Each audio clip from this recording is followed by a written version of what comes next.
வணக்கம். இன்றைக்கி banana bread செய்யலான்ட்டு இருக்கிறேன். பனானா பிரெட் செய்கிறதுக்கு ரொம்ப சுலபமாக இருக்கும், ரொம்ப டேஸ்ட்டாகவும் இருக்கும். செய்முறையை பார்க்கலாம் வாங்க. பனானா பிரெட் செய்கிறதுக்கு தேவையான பொருட்கள்: கோதுமை மாவு 225 gram, brown sugar 150 gram, dry fruits 120 gram, butter 120 gram, 1 teaspoon baking powder, 1/4 teaspoon baking soda, 1/4 teaspoon salt, 1/4 teaspoon cinnamon powder, 2 முட்டை, 3 நல்ல பழுத்த வாழைப்பழம், 1/4 teaspoon vanilla essence. Banana bread செய்கிறதுக்கு இந்த ஒரு ட்ரேயில் பட்டர் தடவி வச்சுக்கலாம். ஏன்னா கேக்கு செய்யும்போது அது சைட்லலாம் ஒட்டாமல் இருக்கும், அதுக்காக பட்டர் போட்டு வச்சுக்கலாம். அதுக்கப்புறம் இந்த சின்ன பட்டர் பேப்பரை அதில் அடியில் போட்டு விட்டுடலாம். இப்போ அவனை ஆன் பண்ணி விட்டுடலாம். அது ப்ரீ ஹீட் பண்ணணும். முதல்ல 350 டிகிரிக்கு வச்சுருக்கோம். ட்ரை இன்க்ரீடியன்ஸை நம்ம முதல்ல சலிச்சு எடுத்துக்கலாம். கோதுமை மாவு, baking powder, baking soda, salt, cinnamon powder. சலிச்ச மாவோட நாட்டு சர்க்கரையை சேர்த்துடலாம். அப்புறம் இந்த நட்ஸு, ட்ரை ஃப்ரூட்ஸ் எல்லாம் சேர்த்துடலாம்.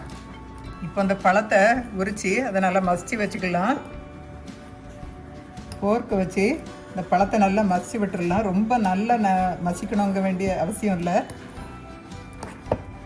நமக்கு கொஞ்சம் வாய்க்குள்ள கிடைக்கிற மாதிரி இருந்தால் நல்லாயிருக்கும். பழத்தை நல்லா மசிச்சு விட்டாச்சு. இது 2 முட்டையை உடைச்சி அதை நல்லா பீட் பண்ணி வச்சுக்கலாம். இதுக்கு மிக்சர்லாம் ஒன்றும் தேவைப்படாது, நம்ம கையாலே எல்லாம் செய்து முடிச்சிடலாம். முட்டையை நல்லா பீட் பண்ணியாச்சுது. அதை பழத்தோடு சேர்த்து ஊற்றிக்கலாம். மெல்ட் பண்ணி வச்சுருக்கிற பட்டரையும் அதோடு நம்ம சேர்த்துக்கலாம். 1/4 டீஸ்பூன் வெனிலா எசன்ஸ் ஊற்றிக்கலாம். இப்போது மாவு எல்லாம் போட்டு மிக்ஸ் பண்ணி வச்சுருக்கிறத ரொம்ப நல்லாவே நம்ம கலந்து வச்சுக்கலாம். இன்னும் நடுவில் அந்த கலவையை நம்ம இதில் ஊற்றிடலாம்.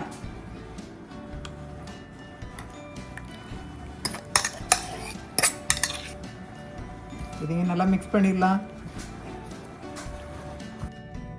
நல்லா மிக்ஸ் பண்ணியாச்சு. இது என்ன அந்த டின்னில் ஊற்றி அவனில் பேக் பண்ணிடலாம். ரொம்ப ஈஸி செய்கிறதுக்கு. வீட்டில் பழம் மீதியாக இருந்தால் உடனே இந்த மாதிரி நம்ம செய்திடலாம். லெவல் பண்ணி அவனில் வச்சிடலாம். ஒரு 60 நிமிஷம் பேக் ஆகணும். அதுக்கப்புறம் நம்ம பார்க்கலாம். அவனில் வச்சுக்கலாம். 1 மணி நேரம் ஆக போகுது. நம்ம அவனை திறந்து பிரெட்டை குத்தி பார்க்கலாம். அதில் ஒட்டாமல் வந்ததுன்னா வெந்துருச்சின்னு அர்த்தம். ஒன்றும் ஒட்டலை, கேக்கு நல்லா வெந்துருச்சுது. எடுத்துடலாம். பனானா பிரெட் ரெடி ஆகிடுச்சுது. நம்ம அதை எடுத்துடலாம். அவரில் இருந்து எடுத்த பிரெட்டை நம்ம வயர் ரேக்கில் வச்சுருக்கோம். ஒரு 10 மினிட்ஸ் அதை ஆறட்டும். அதுக்கப்புறம் அதை அந்த ட்ரேலேருந்து நம்ம வெளியே எடுத்துடலாம். பனானா பிரெட்டு நல்ல கோல்டன் கலரில் இருக்குது. இதை நம்ம இந்த டின்னில் இருந்து எடுக்கும்போது கரையில் நம்ம அப்படியே ஸ்க்ராட்ச் பண்ணி விட்டுக்கணும். அப்போ தான் அது ஈஸியாக வந்துடும். இதை இந்த வயர் ரேக்கில் நம்ம தட்டிடலாம். இந்த பட்டர் பேப்பரையும் அதில் இருந்து எடுத்துடலாம்.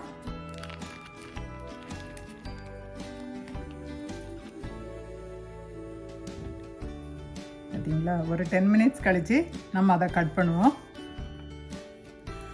இந்த ப்ரெட்டு பேக் ஆன உடனே அது ஒரு கிராக் வரத்தான் செய்யும். இந்த ப்ரெட்டை கட் பண்ணுவோம்.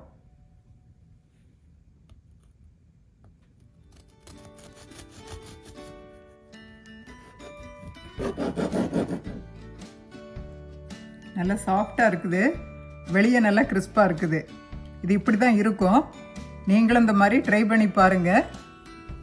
நானும் ஒரு பீஸ் சாப்பிட்டுட்டு உங்களுக்கு டேஸ்ட் எப்படி இருக்குன்னு சொல்கிறேன். அந்த பழத்தோட டேஸ்ட்டு ரொம்ப நல்லா இருக்குது. நீங்களும் இது மாதிரி செய்து பாருங்கள். செய்து பார்த்துட்டு உங்கள் கமெண்ட்ஸை சொல்லுங்கள். லைக் பண்ணுங்கள், ஷேர் பண்ணுங்கள், சப்ஸ்கிரைப் பண்ணுங்கள். நன்றி, வணக்கம். அம்மா கைவண்ணமே சுவையும் மனமும் பிரமாதமே. அம்மா கைவண்ணமே சுவையும் மனமும் பிரமாதமே. அம்மா கைவண்ணமே சுவையான இனிப்பு வகையும் முறுமுறுப்பான முறுக்கு வடையும் உடலுக்கும் மனதிற்கும் நல்ல ஆரோக்கியத்தை கூட்டும் சுவையும் ஆடை அலங்கரிக்கும் தையல் கலையும் பல பயனுள்ளதான யோசனையும். வாருங்கள் பாருங்கள், செய்ய முயலுங்கள், சமைத்து பாருங்கள், சுவைத்து மகிழுங்கள். அம்மா கைவண்ணமே.